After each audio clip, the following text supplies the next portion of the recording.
We still face some tough times. We still face some challenges. We're going to pass through some rough terrain. There's still some headwinds that are coming at us. No. All right, a little rough terrain, a little headwind still coming at us. It's fine. We're Americans. We're strong. It's just like, you know, if you had a bad illness, if you got hit by a truck, you know, it's going to take a while for you to mend. And that's what's happened to our economy.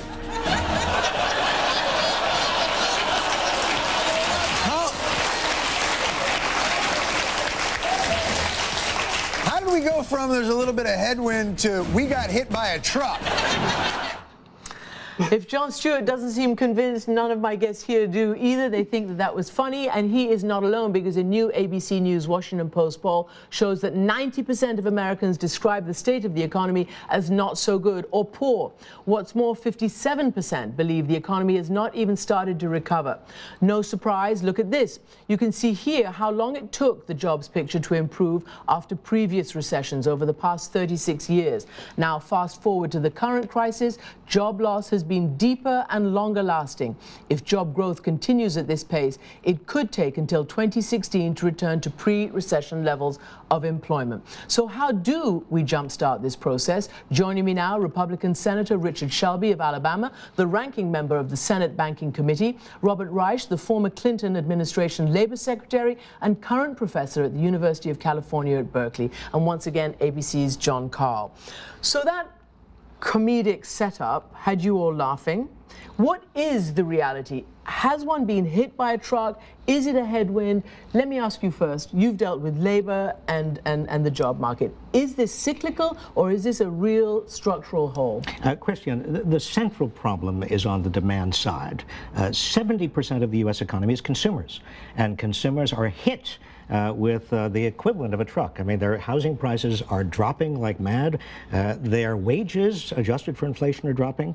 Their jobs are disappearing, and almost everybody knows somebody or has somebody in their own family or themselves are worried about losing a job. Under these circumstances, consumers are pulling in. They are not spending. And if they're not spending, then jobs are not going to be created. There has got to be, in fact, the jobs program we need is a way of putting money back in people's pockets and creating jobs even directly, if necessary. So we sort of know, but is there a plan? Is there a plan to get Americans back to work? Not long term, but now. Well, I believe that stimulus basically doesn't work for the most part. We've tried that. I think what we've got to do is create the conditions. Tax reform, which we could do, and we haven't.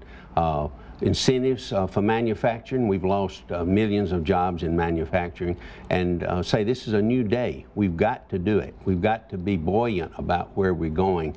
We've got to grow this economy. The market grows the economy. Government, we've grown the government, but we haven't grown the economy, and we better be mindful of that. You're shaking your head. You know, obviously the debate right now is about how much government intervention. Even people who don't want to see governments intervene say that sometimes that's what a government has to do in an emergency. Look, Christian, I deeply respect the senator and the senator's position, but it's just sheer logic. When consumers and private sector investors are pulling in, because there is not enough economic activity, because consumers are scared, because consumers are 70% of the economy, then government has got to fill the gap. I mean, we've done this for the last 75 years. But look what we've tried. I mean, look what the administration's tried. We've done $800+ billion in economic stimulus. We've done tax cuts, the big tax cuts passed in December, and the Fed has kept interest rates at virtually nothing. Yes, but there aren't many tools left. But look, the scale of the crisis was much larger than anybody anticipated. This is the worst since the Great Depression.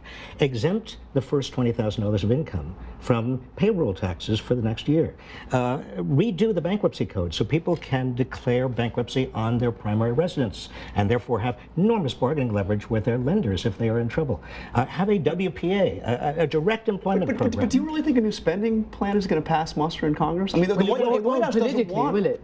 First of all, no, I don't believe any new stimulus is going to pass in Congress. I don't think it has any credibility. We have seen what the past stimulus did for the most part. What we need to do is create some certainty, some conditions for people to invest, to grow, to have some confidence. There's not a lot of confidence in the economy right now all over America. Can I just talk about this idea of jobs, which is the all-important one? You just heard Donna Brazil and Peggy Noonan arguing about whether there had been economic growth and whether jobs were being created. And Donna was saying for the last 15 months there has been. And I asked Austin Goolsbee on this program last week about the jobless recovery that some economists are talking about. He got very angry. This is what he said. It is not a jobless recovery. That is an incorrect phrase. After the last recession, in this comparable period, post-recession, we had lost 100,000 jobs. We've added more than 2 million jobs. There's a major difference between a jobless recovery and a very deep hole that we're climbing our way out of, and that is what the position we're in. Deep hole, jobless recovery. Is he right? They have added jobs. Look, 2 million jobs have been added, Christiane, but so many jobs have been lost that we still have 13.5 million Americans without work and another million who are too discouraged even to look for work. This is not business as usual. The president has got to come up with a jobs plan. Even if it doesn't get through a Republican Congress, he's going to be fighting for it and fighting for Americans. You can't go into an election year with this kind of unemployment. Are you surprised that he's not more sort of passionate out in public about this? I'll tell you, I am surprised about the silence coming out of Washington, deafening silence. Republicans talk about, again, with due respect, Senator, I mean, the same old cut taxes on the corporation. Corporations have $1.9 trillion they are sitting on right now. They are not spending. Why is that? Why are they not spending? This is something that many people talk about. People are not spending because they're concerned, they're scared, whether they're a small, medium-sized business or whether it's an individual. They see the real numbers out there, not numbers that people are hyping on either side of the aisle, but the real numbers. They see anemic growth, and they see maybe problems in the future for their children. So that's why they're not spending, and why, and also a lot of uncertainty in America. There's a lot of money in being on the sidelines right now. Could have been invested, but we need certainty for investment. We need regulations that we know that are going to be there, or fewer of them. We need a tax policy that means something. I mean, a lot of that uncertainty is coming from Congress and from the White House. I mean, there's uncertainty about, are we going to default on our debt? Where's the debt ceiling time? That's all consuming right now. There's uncertainty about taxes. Are the tax cuts going to be renewed, or are we going to have to see tax increases to pay for all this debt? There's even uncertainty on the health care bill. I mean, is the Supreme Court going to overturn it? But look at the deficit fight. The deficit is important over the long term. But right now, the issue is not the deficit, the issue is not the debt ceiling, the issue is jobs. And they're not the same. So, Senator, what's wrong, if I may ask, what's wrong with the new WPA program or a civilian conservation corps for the 6 million unemployed who have been unemployed for more than 6 months? Well, why not put them to work? First of all, I think we should do that, but we should work it in the private sector. WPA did not bring us out of the Depression. The war did. We look back at the stimulus, nearly $1 trillion gone down the drain. We've got to create the conditions of certainty to get people to have confidence to create jobs. But the war brought us out of the Great Depression because of that spending. 120% of the national economy. You've also got an issue, obviously, that those who are producing and manufacturing are doing so not necessarily having to hire more workers because of the increasing technologization of the workforce. A, is that going to be a structural problem going forth? And B, is this 8% or 9% the new normal of unemployment in this country? Christiane, there is a deeper structural problem.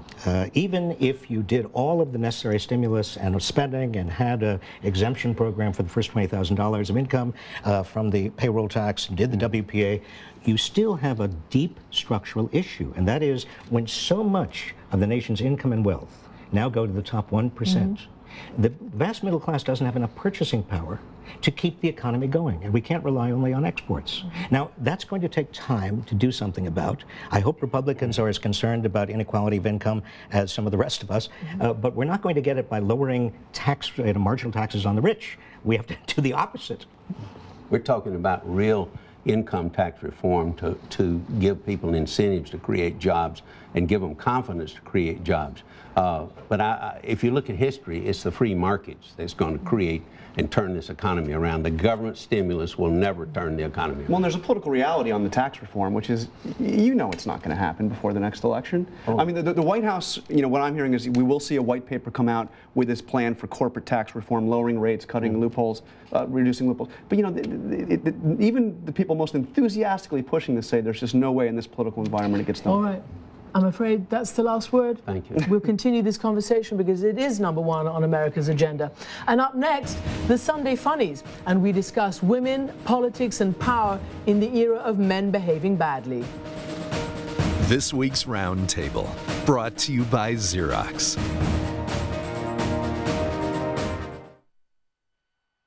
You know, I've been looking at the numbers, and I think our campus is spending too much money on printing. I'd like to put you in charge of cutting costs. Calm down.